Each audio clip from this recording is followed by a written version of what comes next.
Alors, bonsoir tout le monde. Bien content de vous retrouver après quelques semaines de vacances. Même chose avec mes collègues. On a pu profiter du beau temps et des différentes activités à Victoriaville. Puis comme vous avez pu le constater probablement au mois de juillet et au mois d'août, ça a bougé pas à peu près. Même s'il n'y avait pas de séance de conseil, il y avait quand même plusieurs activités sur le territoire. On peut penser à Rock la Cause qui vient tout juste de se terminer, un festival avec une envergure internationale puisqu'il y a eu des bands de calibre mondial qui étaient présents ici à Victo, donc on en est bien fiers. Il y a eu le Grand Tour Vélo Québec qui s'est arrêté chez nous, une belle grande délégation. Il y a eu bien entendu le deuxième spectacle gratuit pour la population avec le spectacle des 3 accords. On était plus de 10 000 présents dans le stationnement de Bigarré. C'était vraiment une soirée magique. Il y a eu l'expo agricole, il y a eu les rendez-vous gourmands et on a même accueilli Pierre Bruno qui a fait un arrêt à Victoriaville dans le cadre du Tour Charles Bruno. Puis parlons-en d'exploits sportifs. On a eu la Coupe Sanimark Fénergique qui s'est terminée hier à Victo avec un score record de moins 24 pour gagner la compétition avec plus de 8 Victoriavillois qui étaient de la compétition. Donc, encore une fois, un bel événement qui a fait rayonner notre ville, qui a fait parler de notre club de golf. Donc, félicitations à toute l'organisation de la Coupe Canada Sanimark Fénergique. On a aussi Marie-Pierre Desmarais, qui est la première Québécoise... Desharnais, excusez, qui est la première Québécoise, voire même canadienne, à faire l'ascension du mont K2, donc une Victoriavilloise dont on est bien fiers et qui a fait preuve d'extrêmement de ténacité et de détermination pour en arriver là. Donc, bravo Marie-Pierre. Charles Moreau qui a monté sur le podium lors de sa plus récente compétition de l'UCI. Bravo Charles. Et puis Jordan Tourigny, un Victoriavillois qui s'est taillé une place avec l'équipe des moins de 18 ans et qui a remporté l'or au mois de juillet. Donc, bravo Jordan. On est bien fiers de tous ces Victoriavillois qui nous font rayonner dans leurs disciplines respectives.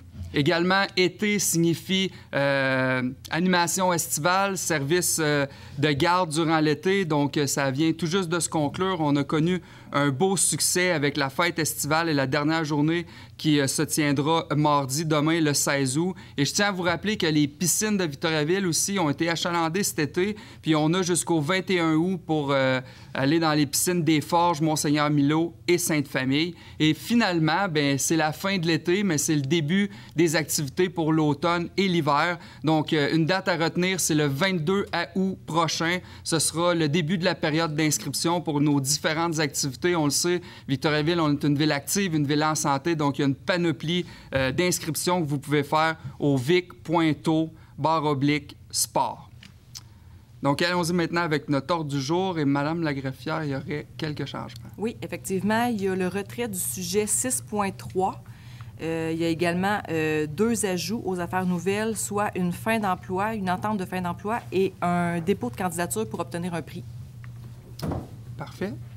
Est-ce que c'est correct pour tout le monde? Alexandre, Benoît. Procès-verbal de la séance du 4 juillet 2022 et d'un procès-verbal de correction. Est-ce que vous avez tous reçu? Tout était conforme?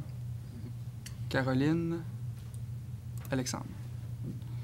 Direction générale, communication, fermeture de rue et du stationnement de Bigarré pour les spectacles.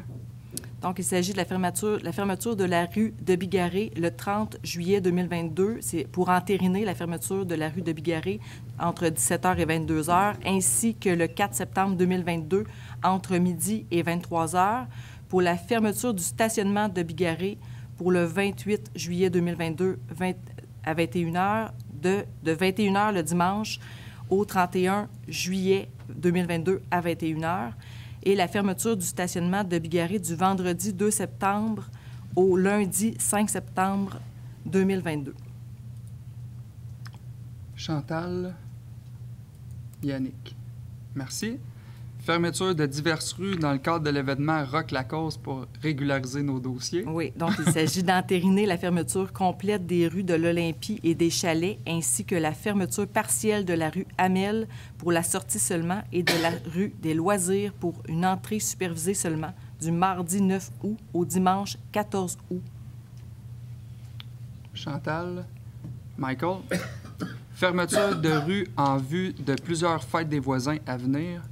Donc, il s'agit de la fermeture d'une partie de la rue des Pétunias entre la rue des Jonquilles et des Glaïeuls en vue de la fête de voisins tenue qui aura lieu le vendredi 19 août 2022 entre midi et 23 heures, de la fermeture d'une partie de la rue Raoul entre les rues Gaston et Louisette en vue de la tenue d'une fête de voisins qui aura lieu le samedi 20 août 2022 de 13h à 23h, et enfin de la fermeture d'une partie de la rue Montcalm au coin de la rue Lassalle en vue de la tenue d'une fête de voisins qui aura lieu le vendredi 26 août de 14h à 23h. Marc, Yannick, merci. Embauche d'une personne au poste d'adjointe administrative au sein du service juridique. Donc, il s'agit de la nomination de Mme Katia Cloutier à compter du 22 août 2022. Parfait. Alexandre, Benoît. Embauche d'une personne au poste permanent de commis comptable loisirs au sein du service des loisirs, de la culture et de la vie communautaire. Il s'agit de Mme Cindy Rousseau-Nadeau, rétroactivement au 12 juillet 2022. Caroline, Benoît. Embauche d'une personne au poste d'opérateur polyvalent. Ça, c'est le point qui est retiré? Oui. Parfait. 6.4, nomination d'une personne sur une base permanente au poste de cadre de contremaître, division aqueduc et égouts, au sein du service des travaux publics. Il s'agit de M. Robert Pronovo à compter du 21 août 2022. Benoît, Patrick. Nomination d'une personne sur une base permanente au poste de cadre de contremaître, division aqueduc et égouts, au sein du service des travaux publics. Ça ne sera pas très long.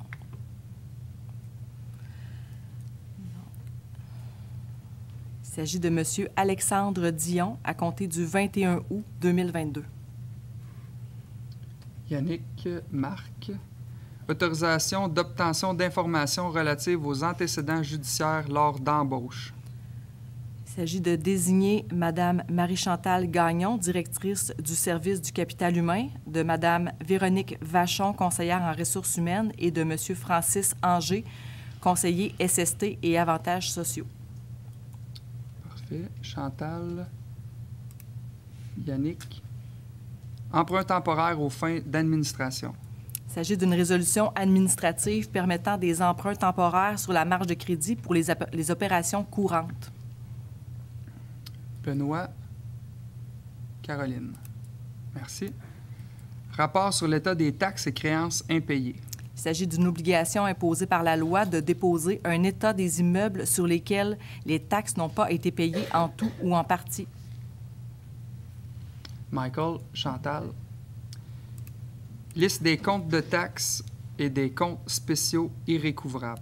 Il s'agit de la liste des mauvaises créances totalisant 62 078 et 91 et d'autoriser celle-ci et d'autoriser la trésorière à rayer ces comptes.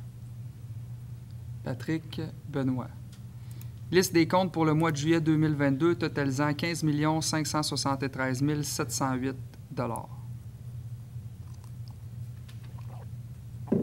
Proposeur secondaire. Yannick, Chantal.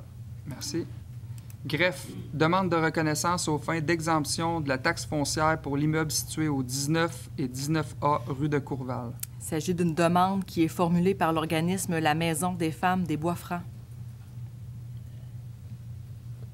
Caroline, Patrick.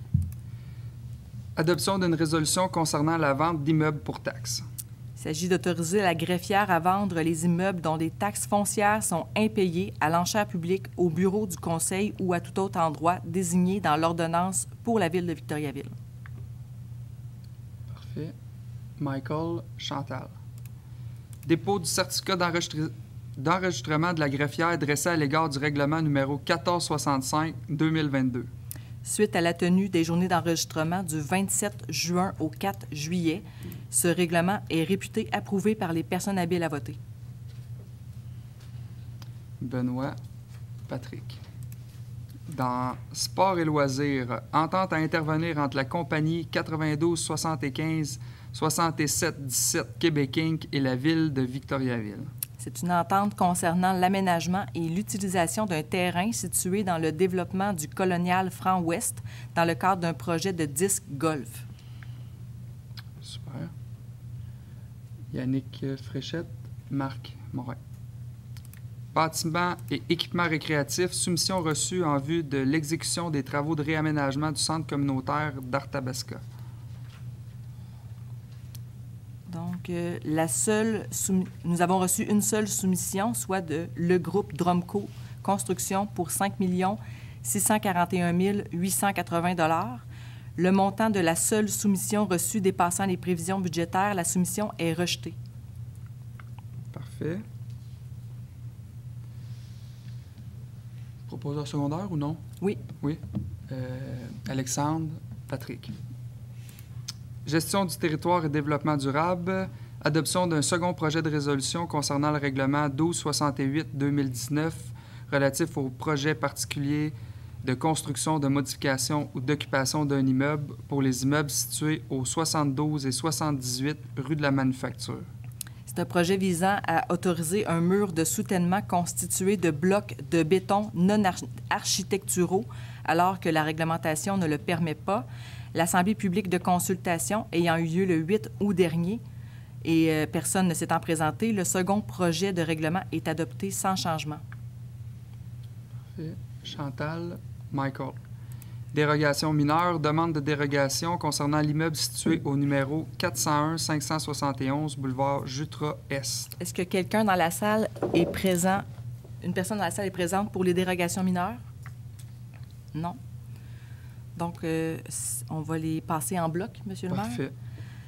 Donc, pour l'immeuble que vous venez de mentionner, il s'agit d'accorder la dérogation mineure formulée au paragraphe A, de refuser la dérogation mineure formulée au paragraphe B et d'accepter la dérogation mineure formulée au paragraphe C, conditionnellement à un maximum de 4 enseignes, soit une enseigne par façade.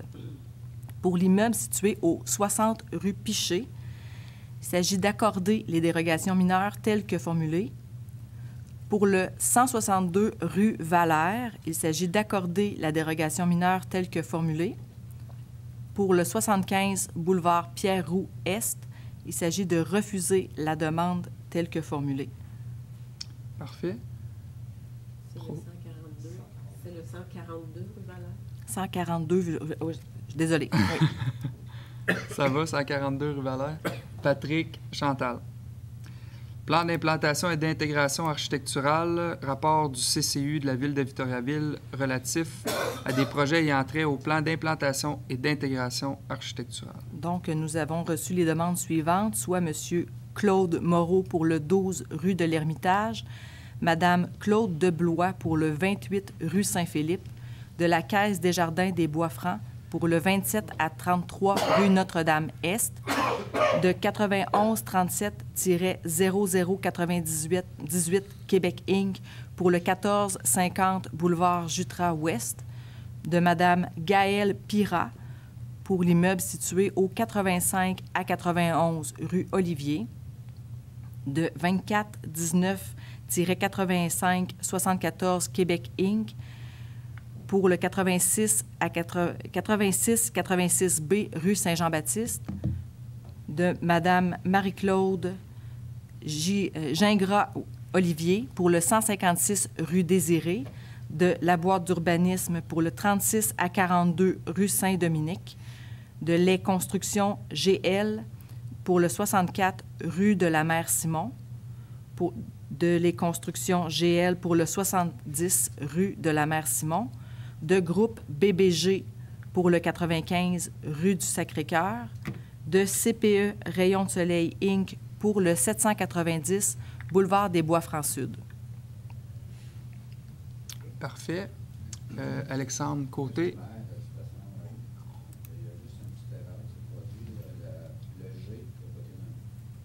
J'ai sauté. On doit le mentionner. Kathleen Laroche pour le 131 rue d'Encausse, effectivement. On Je doit l'ai le sauté. mentionner. Non, c'est une erreur, c'est de ma part, je l'ai sauté en lisant. Donc oui, Kathleen Laroche pour le 131 rue d'Encausse. Parfait. Merci beaucoup. Benoît, tu proposes? Chantal, merci. Planification des infrastructures, soumission reçue en vue des travaux de nettoyage et d'inspection télévisée des conduites et des regards d'égout pour l'année 2022. Donc, nous avons reçu des soumissions de Simo Management pour 109 184,61 de Inspec Vision 3D pour 107 819,25, Ortec Environnement Service pour 103 270,53, de CanExplore pour 78 991,50, de ICR Expert pour 75 333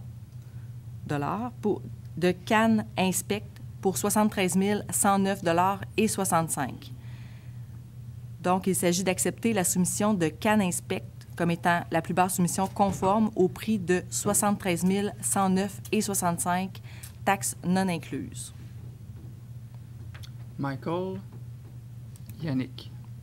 Autorisation de signature dans le cadre de demande d'aide financière à être formulée auprès du ministère des Affaires municipales et de l'Habitation concernant des travaux de réaménagement du stationnement Pierre-Laporte. Il s'agit d'autoriser Joël Lambert et Francis Poisson-Carignan à signer tout document relatif à cette demande d'aide financière. Parfait. Alexandre. Benoît. Demande d'aide financière à être formulée auprès du ministère des Transports du Québec dans le cadre du programme d'aide à la voirie locale. Il s'agit d'une résolution corrigeant une erreur suite à l'adoption de la résolution de juillet afin de préciser les années visées par la demande, soit 2022 et 2023. Marc. Yannick. Transport. Contrat à intervenir entre la Ville de Victoriaville et la Société de développement durable d'Arthabasca relatif au transport et au traitement des biosolides. Donc, c'est une entente pour une période de 5 ans, soit du 1er janvier 2022 au 31 décembre 2026. Patrick.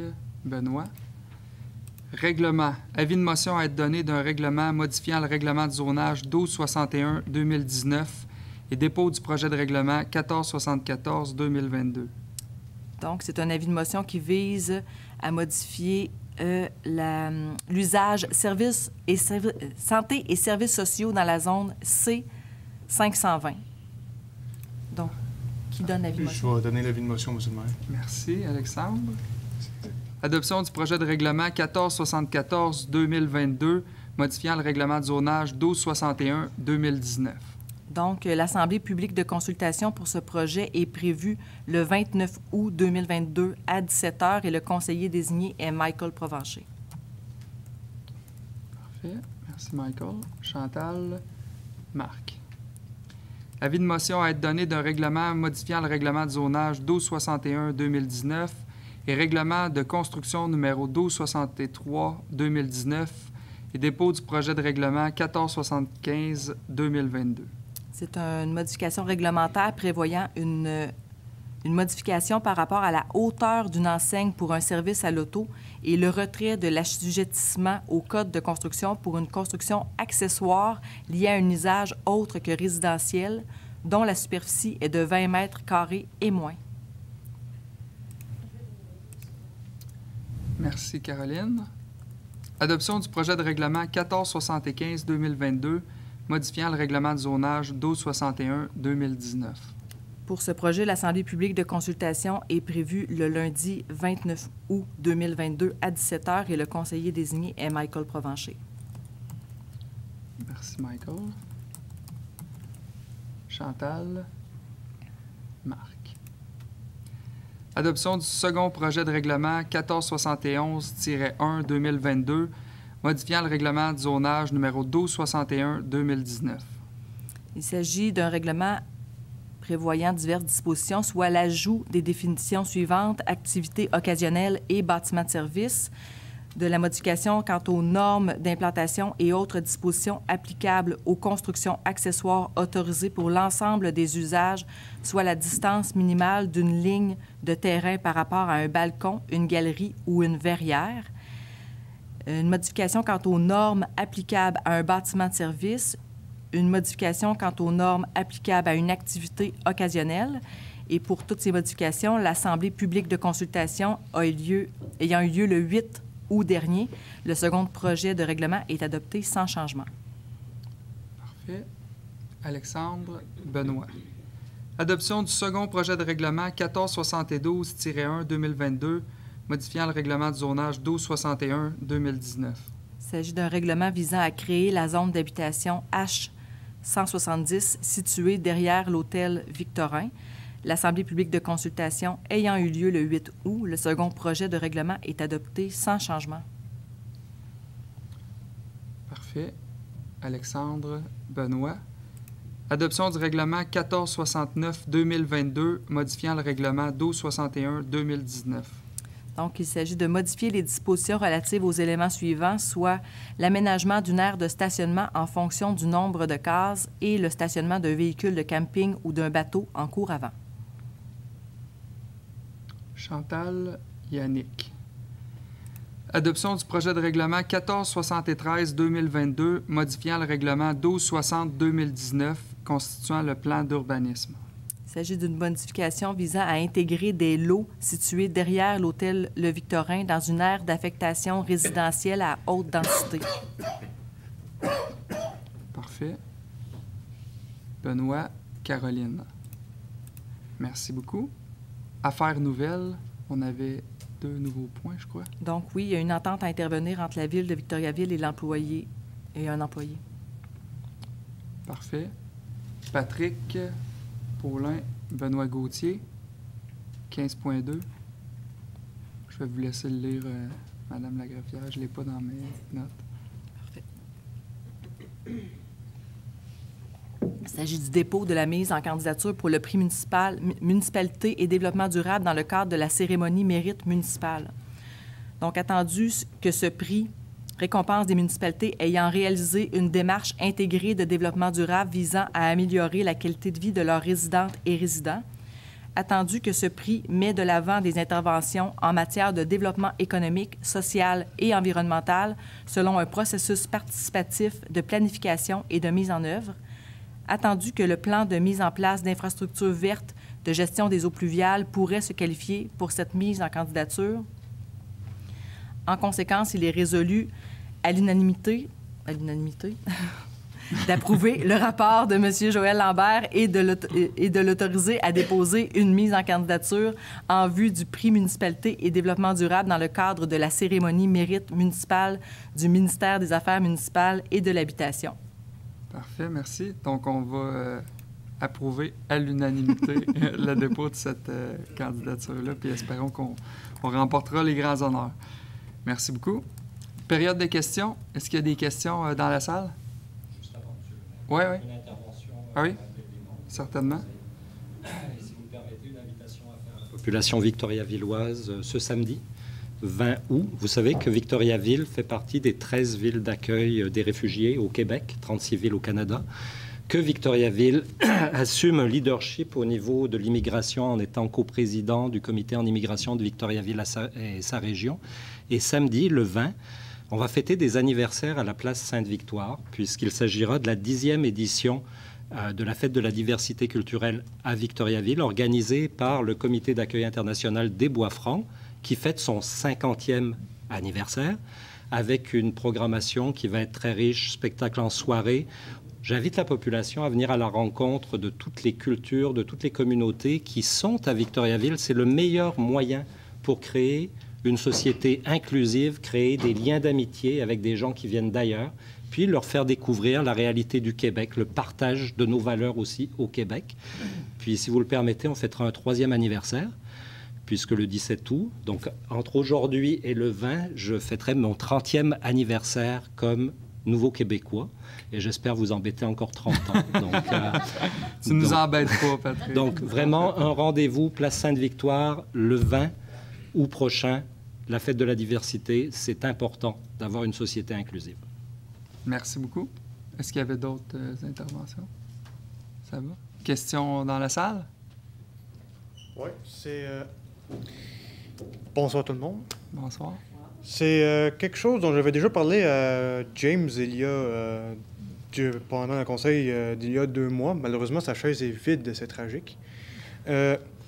C'est un concept qui permet de relier la densification et la bonification des transports en commun en un seul geste. C'est un concept que les urbanistes appellent le développement orienté transit. C'est le développement d'un nouveau quartier, mais spécifiquement centré sur le transport par transit. Ça commence avec l'érection d'un arrêt ou d'une espèce de plateforme. Et autour, dans un rayon de 800 mètres, c'est une communauté dense, marchable, usage mixte et accessible à tous qui sera construit pour permettre à la population de vivre de manière autosuffisante sans devoir traverser toute la ville pour faire des achats. Et aussi utiliser les transports en commun pour les voyages qui prennent un petit peu plus de distance, comme au travail, mettons, ou aller voir des amis. Ça permet de... C'est un concept que je qualifierais de développement durable parce que c'est soutenable, ça fait de l'argent autant pour ça fait de l'argent pour la ville et ça sauve l'économie aux citoyens qui n'ont pas à dépenser autant pour l'automobile et l'essence qui est encore très cher. C'est un concept qui a été déployé dans plusieurs villes fameuses du monde, dont Copenhagen, capitale du Danemark, et la ville championne des vélos, Amsterdam, aussi. Et certainement Paris aussi, eux qui sont les professionnels du métro. Fait que je me demande... je me demandais si la ville de Victoriaville, pour devenir leader du développement durable, ne se mettrait pas sérieusement regarder dans ce dossier-là. Parfait. Bien, merci pour ton commentaire et ta question. En fait, oui, tu sais, dans tous nos plans directeurs à la ville, on tente par tous les moyens de favoriser le transport actif, donc autant par l'aménagement de notre réseau cyclable que par l'aménagement des corridors sécuritaires, tu sais, pour que ça se vienne de plus en plus facile pour les citoyens de voyager de cette façon-là. Puis on l'encourage de différentes façons. On met des plans d'action en marche. Donc, je sais que vous avez eu une communication avec James. Je vais m'assurer de faire le suivi avec lui puis de voir quelles étaient les différentes propositions que vous aviez. Mais soyez sans crainte, là, c'est vraiment dans nos objectifs. Puis quand on parle de densifier le centre-ville, bien, c'est de s'assurer qu'il y a un maximum de gens qui y résident puis qui peuvent justement consommer notre centre-ville puis nos institutions sans avoir à utiliser leur véhicule. Là. Merci. Merci à vous aussi. Est-ce qu'il y avait d'autres questions dans la salle? Bonjour. Bonsoir. Passez des belles vacances? Pour ceux qui l'étaient, oui. OK. Tu n'étais pas en vacances, Antoine? Non, je le suis en ce moment, mais j'ai pris la soirée d'asseoir pour faire la séance. OK. Je voudrais juste... je vais avoir une question après, là, mais je voudrais juste élaborer sur les personnes qui étaient, qui fait qu'on a une ville comme Victoriaville. Alors, tu sais, quand tu as un service à demander à quelqu'un, demande-le à quelqu'un qui est bien occupé. Cette personne-là va te dire oui. Alors, moi, j'aimerais ça qu'on porte un petit moment de silence en mémoire de Bernadette Saint-Pierre-Roy, la fille aînée de Rita Blanchet Saint-Pierre, place Rita Saint-Pierre à Victoriaville, sur la rue Montfait, qui est décédée le 15 août 2021. Elle qui a élevé 4 enfants seuls, qui habitait au-dessus de Rita Saint-Pierre, puis qui était tout le temps disponible, puis qui prenait toujours le temps pour œuvrer aux côtés de sa charmante mère, ma grand-mère, Rita Blanchet. Saint-Pierre, c'est le nom de famille de son défunt mari.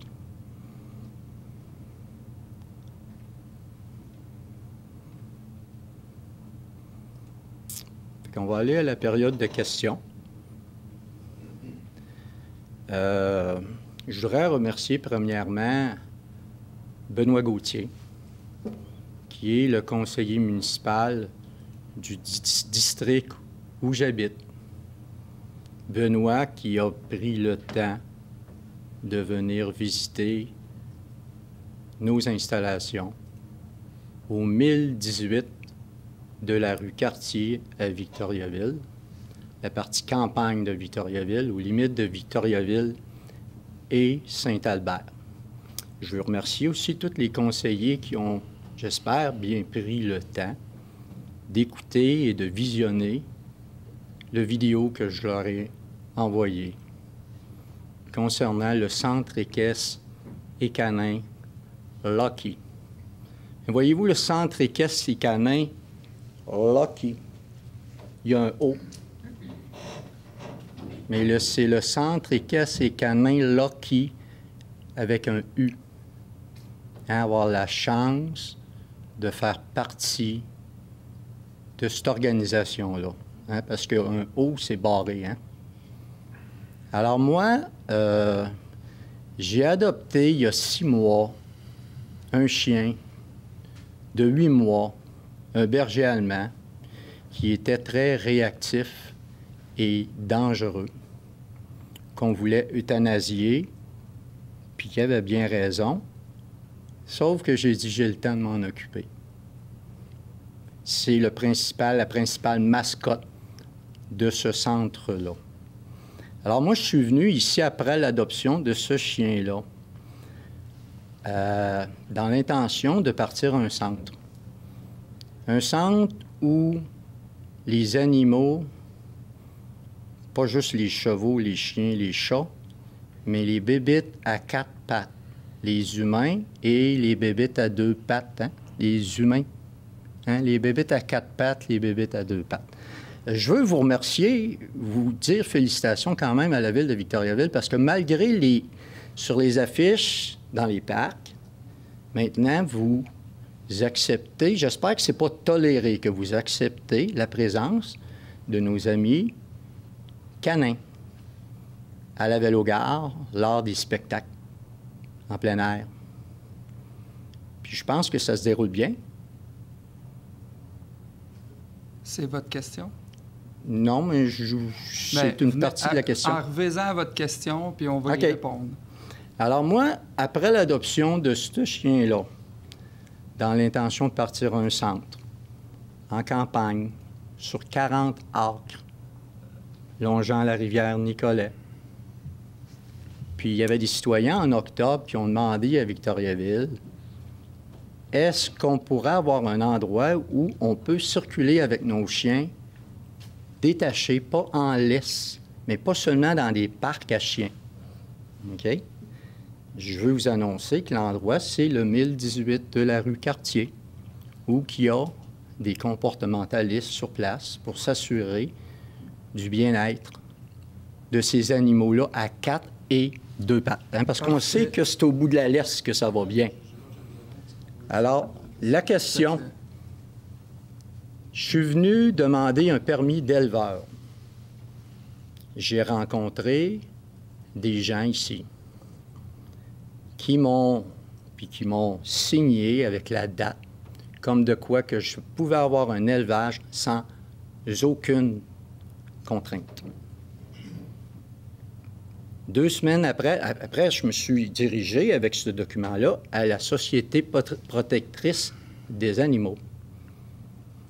Et eux autres, après les avoir appelés 3 fois, ils ont débarqué excusez-moi l'expression, mais en effronté chez moi, pour me dire qu'il y a des règlements qui m'empêchent de faire le bien pour les citoyens de la région de Victoriaville. Donc, votre question, M. Roy? Alors, je vous pose la question, où vous êtes rendu avec ça? Bon. Premièrement, en lien avec le permis que vous avez demandé, je vais faire les vérifications. Je ne suis pas au courant de votre dossier de façon particulière. Maintenant, si la SPA a fait une intervention chez vous, je ne suis pas dirigeant de la SPA. Ils en ont fait 2, puis la deuxième, c'est les policiers qui leur ont montré la sortie la porte de sortie, parce qu'il y a encore des bons policiers à Victoriaville. Donc, en ce qui me concerne, dans tous l'énoncé que vous avez fait, c'est à savoir en lien avec votre permis d'élevage. Donc, ce que je vous répondrai, c'est qu'on va vérifier de notre côté, puis on va vous revenir à savoir c'est quoi le permis qui a été émis, c'est quoi que ça vous permet de faire, ça vous permet pas de faire. Puis vous aurez les réponses claires à vos questions, puis avec cette réponse-là, vous serez en mesure de planifier vos actions. Vous savez, M. Tardy, là, qu'on était supposé de se parler, on laissait passer Noël, puis On était avait supposé de réglé se ça parler ici après. au conseil qu'on n'allait pas avoir une Alors rencontre là, ensemble. avant que je mette la main dans mes poches, parce que vous, c'est les citoyens qui payent les frais judiciaires. C'est alors, une question que puis- vous avez, là, ou c'est un autre énoncé? Puis M. Gauthier, Benoît, je lui avais demandé qu'on puisse se parler, pas devant la caméra, là. Et là, il faut que je vienne ici, là, Ouais. emmerder le monde, là. Mm. OK? Mais je les emmerde pas, C'est là. vous qui le dites. OK? Alors, le bien-être de la société, là, En effet, il y a d'autres parce personnes, que puis on a des questions. les problèmes de la société, je vais vous poser une dernière question, là. C'est-tu les bébêtes à 4 pattes qui écrit ou les bébêtes à 2 pattes? On peut se poser la question, des fois. Hein? C'est qui? C'est évident, Ça va c'est... être la fin pour ce soir, M. Roy, puis on a d'autres personnes, puis on a des questions aussi. OK, qui j'ai sont pas eu de acheminées réponse, en hein. ligne. Mais en tout cas, hein, Vous allez il y pouvoir y a penser. des bonnes bébêtes à 2 pattes quand ils sont bien intentionnés. Probablement. Merci, j'attends vos nouvelles. Parfait. Est-ce qu'il y avait d'autres questions dans la salle?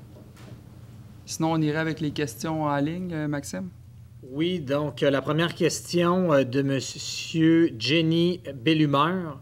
Par rapport au stationnement payant, quand nous sommes une compagnie et propriétaire de la dite compagnie, pourquoi devons-nous acheter la vignette lorsque nous payons des taxes foncières? On fait allusion là, aux vignettes de stationnement dans le centre-ville. En effet, donc, le stationnement payant est de retour depuis le printemps. C'est une mesure qui ne couvre pas entièrement le coût pour la ville de l'entretien des différents stationnements, mais c'est une façon pour nous d'atténuer les impacts financiers pour l'ensemble des citoyens. Donc, c'est au coût de 25 $ par mois pour avoir une vignette, 200 $ par année, et tous les utilisateurs peuvent en faire l'acquisition au besoin. Puis c'est dans un souci d'équité là, qu'on a cette tarification-là en ligne en place à Victoriaville. Donc, la deuxième question, cette fois-ci, de M. Danny Desrochers. Étant donné que le volume d'eau dans le réservoir Baudet diminue, la température de l'eau augmente, les plantes aquatiques prolifèrent. La question, en attendant le dragage du fond du réservoir Baudet, pourquoi ne pas augmenter le niveau d'eau d'environ 1 pied? Et il y avait une sous-question là, relative à l'ouverture et à la fermeture là, du barrage. Oui. C'est deux choses complètement distinctes à l'effet que le barrage est géré par le ministère de l'Environnement et de la lutte contre les changements climatiques. Donc, ce n'est pas la Ville qui a le contrôle sur les opérations du barrage. Par contre, ça met en lumière toute l'importance de faire ce dragage-là, justement, pour éviter que les algues poussent dans notre réservoir. Puis le réservoir va être en fonction au cours des prochaines semaines. Donc, la réserve d'eau va être utilisée efficacement là, à compter de la fin du mois d'août, probablement. Super. Toujours une deuxième question de M. Desrochers. J'aimerais savoir ce qui est prévu pour le stationnement temporaire du réservoir Baudet. Et dans le préambule, il mentionne que le réservoir Baudet est plus populaire que jamais et que l'achalandage sera grandissant là, avec ce qui est prévu de ce côté-là. Tout à fait. Bien, pour le moment, c'est le statu quo. Donc, on est bien content. Les citoyens se réapproprient la piste cyclable autour du lac. C'est très achalandé. C'est magnifique. Si vous n'avez pas eu la chance d'y aller encore, je vous encourage fortement à y aller. Donc, on va le maintenir comme ça. C'est des discussions qu'on a eues, évidemment, qui va avoir potentiellement un achalandage augmenté au cours des prochaines années. On sait aussi qu'on a toute la place où on fait du remplissage avec les sédiments, qui est l'équivalent de 3 terrains de football, qui va être aménagé dans les prochaines années dans une toute nouvelle offre récréo-touristique. Bref, il y aura une consultation publique à cet effet-là. Donc, pour le moment, rien ne change, mais évidemment qu'on veut s'assurer qu'il y a suffisamment de places de stationnement pour les utilisateurs. C'est complet. Merci beaucoup. Est-ce qu'il y avait d'autres questions du public?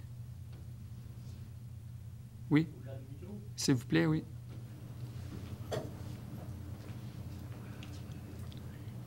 Une question adressée à M. Marc Morin, s'il vous plaît. comment se fait-il que le parc Jean-Béliveau, c'est un si beau parc, puis si peu fréquenté, puis si peu d'activités? Je voudrais savoir c'est quoi la raison. Il est fréquenté de façon peut-être non organisée, spontanée. Mais on a beaucoup d'activités qui se tiennent un peu partout à Victo, à Place Sainte-Victoire. Puis il y a des aménagements qui sont peut-être plus faciles de faire des spectacles là, à la Place Sainte-Victoire. Que ce soit en termes techniques, puis aussi d'assistance. Hein, à la Place Sainte-Victoire, on a vu des assistances de 600, 700, 800 personnes. On en a aussi au Mortabesca, les jeudis. Il y a plein. Il y en a encore au kiosque à chanson, les vendredis après-midi. C'est ça. Puis, non, la diversité, c'est plus là cette année. Ça a déjà été. Mais c'est plus spontané. On voit quand même plusieurs familles là, qui l'utilisent, ou les gens qui vont luncher sur les tables à pique-nique. Puis... Parfait. Merci, Marc. Merci. Vous pourriez aller voir à l'occasion, en personne. Il y a très peu de monde qui y va. Mais c'est un parc, c'est pas un parc à vocation événementielle. Donc, tu sais, c'est correct aussi. Là, tu sais, chacun trouve son bonheur. Certains parcs sont moins achalandés, plus calmes, pour aller luncher, aller lire un livre, relaxer. D'autres sont plus à vocation de spectacle. On peut penser, comme tu le mentionnais, Marc, au parc de la Place Sainte-Victoire et d'autres qu'on a. Donc, je pense que c'est un bel équilibre qu'il y a entre les différents parcs à Victo. Est-ce qu'il y aura un proposeur secondaire pour Patrick, Chantal? Alors, merci tout le monde. Puis peut-être en terminant, je vous rappellerai des dates importantes à venir. Donc, il y a plusieurs parties du Cactus de Victoriaville présentées au Stade Rémy-Déhay au mois d'août. Il y a aussi les dimanches d'août, donc les rendez-vous gourmands au marché public saisonnier au centre-ville. Le 18, 19, 20 août prochain, la vente trottoir. Le 20 août, la fête de la diversité culturelle dont Patrick faisait mention. Le 29 août, c'est la rentrée scolaire, donc je rappelle aux gens de faire prudence sur les routes. Le 3 septembre, ce sera le Grand Fondo de la Classique des Appalaches. Le 4 septembre, les fêtes victoriennes. Et le 4 septembre au soir, vous l'attendez tous aussi impatiemment que nous, le fameux spectacle des Cowboys fringants dans le stationnement de Bigarré avec Steve Dumas, le Victoriavillois Steve Dumas, qui fera la première partie. Donc, on se voit là-bas en grand nombre et je vous souhaite une belle fin de soirée. Merci.